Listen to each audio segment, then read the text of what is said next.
The Today in Manufacturing podcast offers a powerful and unique perspective on the biggest stories impacting U.S. manufacturers. Anna Wells, David Manti, and Jeff Ranke apply their experience as editors of industry-leading brands Manufacturing.net and Industrial Equipment News in providing in-depth analysis of the latest headlines. Their insight, along with a mix of humor and human interest, makes Today in Manufacturing a go-to source. Keep pace with supply chain challenges, electric vehicle developments, labor struggles, robotics, and more by listening, downloading, and subscribing to the Today in Manufacturing podcast.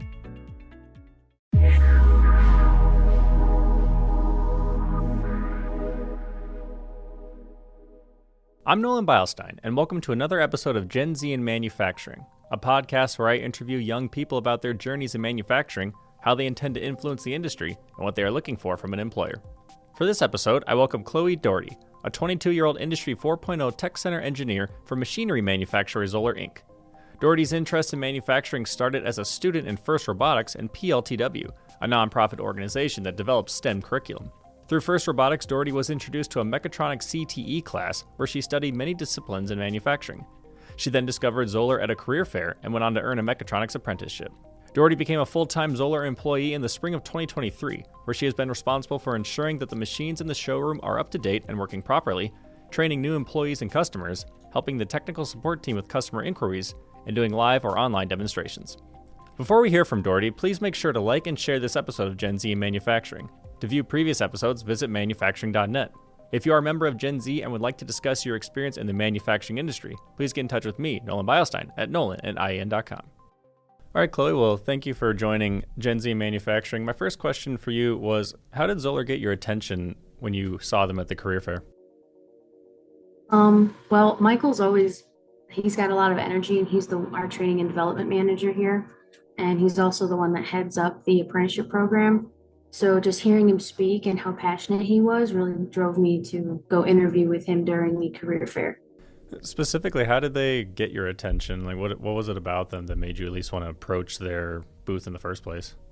They're at the career fair, it's just a little different from like your normal career fairs at a high school, because I went through a MAT squared apprenticeship, and so it's only MAT squared employers that are there, and it's basically just a booth with their sign on it, and then you go and do like speed round interviews with each company. And honestly, what made me get in line to do a speed interview with Michael was his energy. And what really drew me into saying that I wanted to work at Zoeller was when I did my second interview at the actual facility. Everyone was so welcoming to me, even though I was a student and I was like intruding on their space for a day. Everyone was willing to talk to me and like answer my questions, even if it was, stupid 17-year-old kid questions. I appreciate that Zoeller allows me the room to grow and have my own experiences and not like lock me in a box. And I'm learning new things every day, so I'm not on an assembly line just, putting in the same screws into the same bracket every day, day in and day out. You mentioned that you did some speed rounds or speed interviews with them. How many companies did you meet with that day at the career fair? That day that I met Zoeller, I probably interviewed with 4 other companies. What about those companies that you didn't go through with? Why didn't they make you want to work there? They were just like trying to get me through the interview. They weren't trying to get to know me or trying to get to know my history. But when I sat down with Michael for, the 5-10 minutes that we had, he got to know me and like asked me about my family, because Zoeller's a 3rd generation family owned company. And we're all about creating a culture of growth and positivity. And I appreciated that, whereas everyone else was just like, oh, okay, your time's up. You can go to the next booth now. I've heard a critique about these companies that come to career fairs and they just kind of rehash the same old pitch. Was that happening there? And just how maybe you can explain to employers that don't realize how much that's turning off Gen Z. I guess I would kind of answer that like, I feel like as someone in Gen Z that I just want to be seen as an individual and appreciated for the individuality that I bring to the table and the creativity that I bring as an individual. But if you're going to give me the same pitch every time I come in for an interview, then that's just making me seem like it's rehearsed and you're reading from a script. And then if I were to ever approach you again later on, if I were to have worked at a company like that, then it would just be the same script, like, okay, well, this is XYZ, and it's always going to be the same XYZ answers every time I go to ask a question. So what do you think these companies need to know about Gen Z that they're just not getting? A lot of people say that my generation doesn't like to work hard, but that's not true at all. We will work hard and we will do what needs to be done, but we want to be appreciated for it. A lot of older generations, they never really had that appreciation. And through COVID, when a lot of my generation was graduating college or graduating high school, we had all of these little things that were being done for us, and so we felt that appreciation, and now we just don't want to lose it, really. That's how I feel. Like I do a lot of little things that make the big things matter at work. So a lot of the little jobs that I do, making sure everything runs smoothly, is a small part of the big picture, but I'm recognized for that because I'm doing what's best for the team, regardless of how it might make me feel at the moment. And I think again, I think it comes down to appreciation. At least for me, it does. I feel like loyalty has means a lot to my generation. We're not jumping job to job a lot of the time. We'll stay where we're comfortable, and we'll stay where we're able to grow. And if we can trailblaze a path to make it easier for the younger generations, then I think that's where we'll stay. What was your knowledge of apprenticeships before you were introduced to Zoller? Not very much. It's not something that my school was really known for, other than the Matt Squared apprenticeship, which is it's a Department of Labor apprenticeship that Rick Snyder created a long time ago. And I didn't really learn anything about apprenticeships until after I was hired at Zoller. Other than that, I would get to go to school and work, and then I would have a guaranteed job after I graduated, which, I mean, isn't a bad thing considering what happened to a lot of people in 2008. What were you preparing to do post high school before you were introduced to this opportunity? Mechanical engineering at Michigan Tech. I had a scholarship to go up there. It was as far as away as I could go from my family with being in-state tuition. So, But then Zoller changed that. How did they make you rearrange your your post high school plans? they were going to pay for my college. And I was also going to get on the job training. So while my peers were graduating with debt and then had to go get experience at an entry level position, I was training, getting my college paid for, getting paid to do work, and then also getting a degree all within the same 3 years instead of having to do all of that within, 4, 5, 6, 7 years.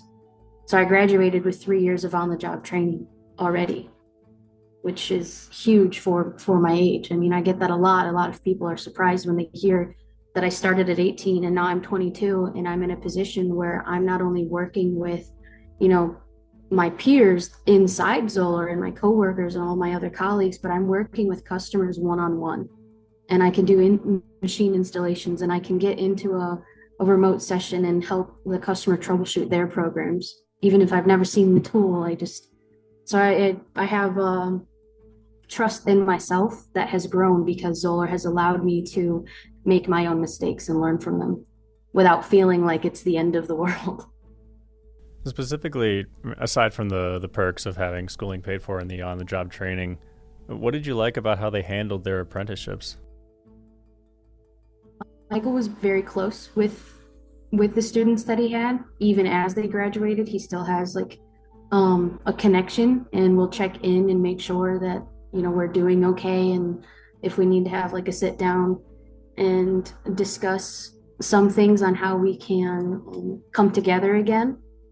Like if we need help troubleshooting on some measuring program or some machine, Michael is always there for us, as prior apprentices. And also we get to help and see the apprenticeship grow even after we've come out of the apprenticeship, if you're still employed at Zoller.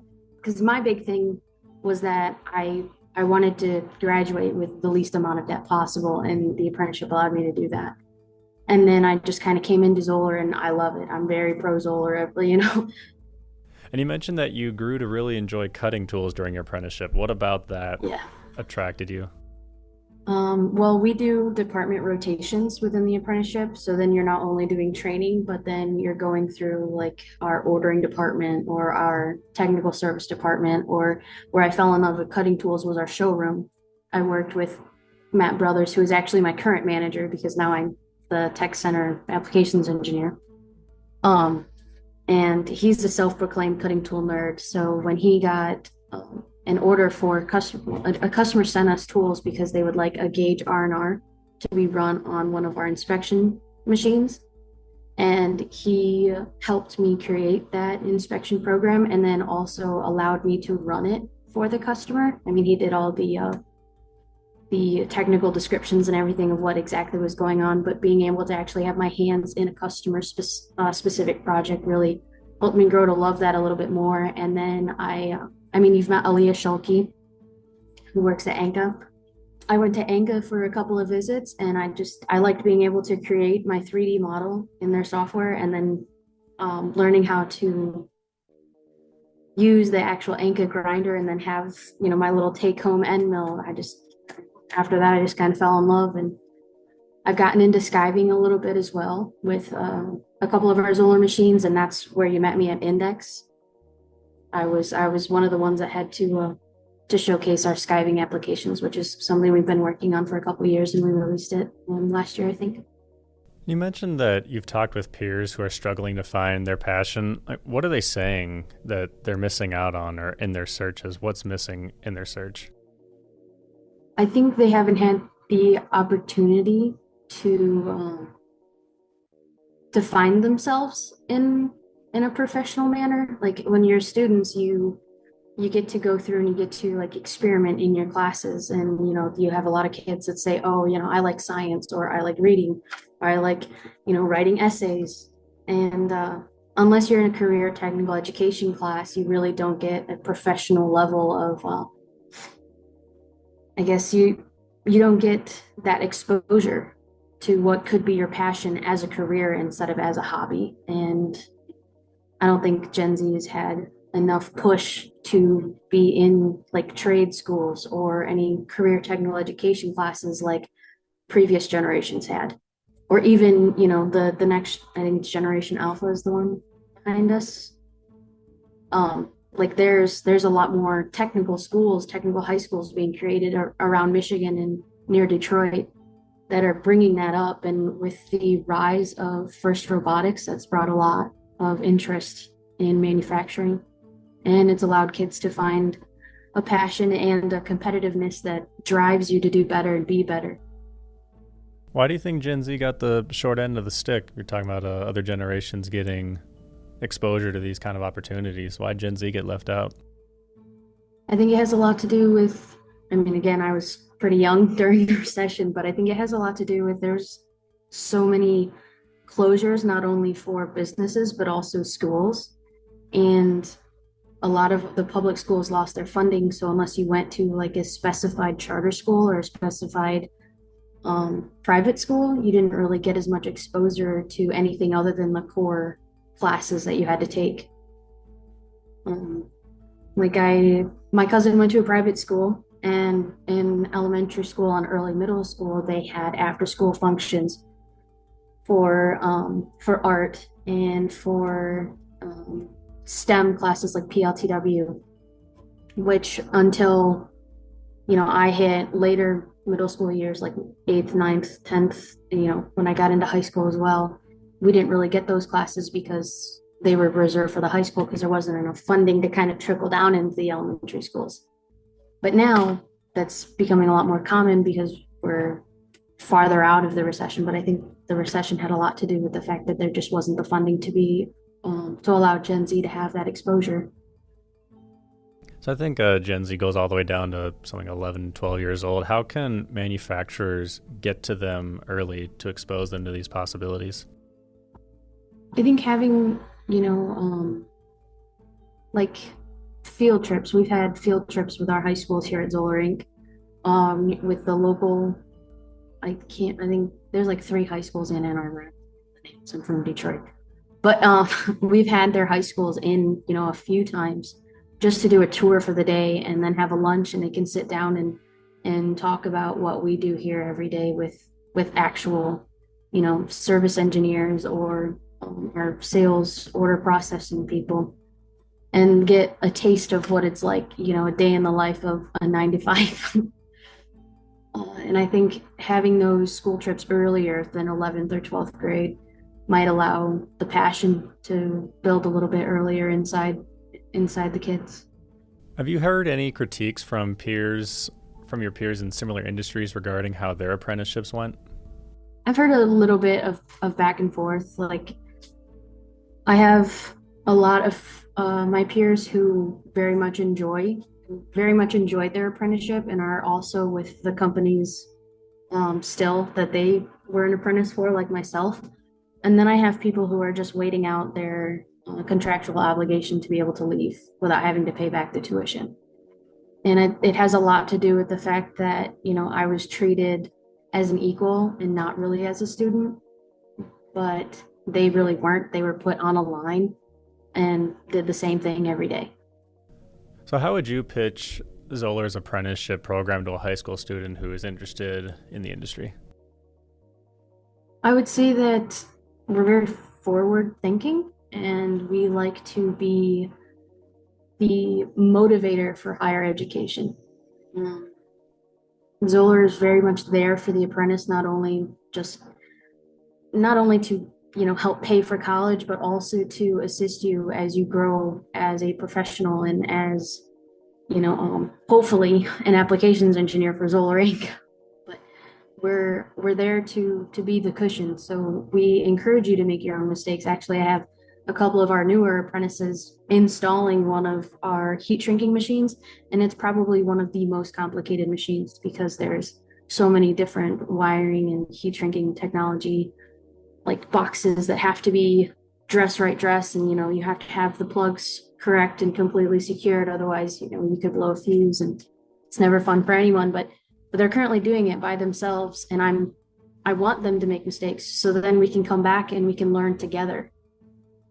And a lot of apprentices are scared to make mistakes because they think they're going to get fired. And then if apprentice gets fired, they also lose their school funding, and that's horrible. And that's what some of these companies are doing to their students. They're making them feel horrible for making the smallest mistake when no one was there to catch them in the beginning. But our apprentices don't feel that way, and I think I was grateful for that when I was going through the schooling that I did. So, and I tried to make it better for the next group that comes after. So I actually helped Michael Stepke, who's the training and development manager, come up with our newer apprenticeship curriculum that we host at Washtenaw Community College. So we're no longer Matt Squared as an apprenticeship, but now we're doing an apprenticeship with WCC that's a little bit more closely tailored to what Zollur does here, because we're not your traditional manufacturing facility. All of our assembly is done in Germany, and what we do is we do demonstrations and sales, and then we do outside installations and maintenance on our machines. Thank you for watching this episode of Gen Z in Manufacturing. Please make sure to like and share the episode. To view previous episodes, visit manufacturing.net. If you are a member of Gen Z and would like to discuss your experience in the manufacturing industry, please contact Nolan Beilstein at nolan@ien.com.